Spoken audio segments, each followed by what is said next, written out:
DGCA ఏం చేసింది, ఎందుకు అహ్మదాబాద్ నుంచి లండన్కి ఆ ప్లేన్ని ఫ్లై చేయడానికి అనుమతించారో ఒకసారి ఆలోచన చేయాలి. ప్లేన్ని అహ్మదాబాద్ నుంచి లండన్ ఫ్లై చేయడానికి ఏవియేషన్ సంబంధించిన ఆఫీసర్లు ఎందుకు అనుమతించిండ్రు? సాంకేతిక లోపం ఉన్న ఫ్లైట్, ఇంత ఇబ్బంది పడ్డ ఫ్లైట్ పైన ఫ్లై చేయడానికి అనుమతించిన ఆఫీసర్లు ఎవరు? ఇదే విషయాన్ని ఒకసారి మీరు గుర్తు పెట్టుకోవాలి.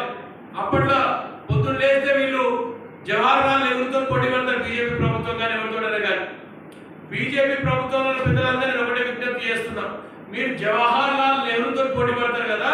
1996లో జవహర్లాల్ నెహ్రూ గారు ఉన్నప్పుడు లాల్ బహదూర్ శాస్త్రి గారు ఆ రోజు రైల్వే మినిస్టర్, ఒక ఘోరమైన యాక్సిడెంట్ మహబూబ్ నగర్ లో జరిగినప్పుడు తక్షణమే ఆయన రిజైన్ చేసిండా లేదా?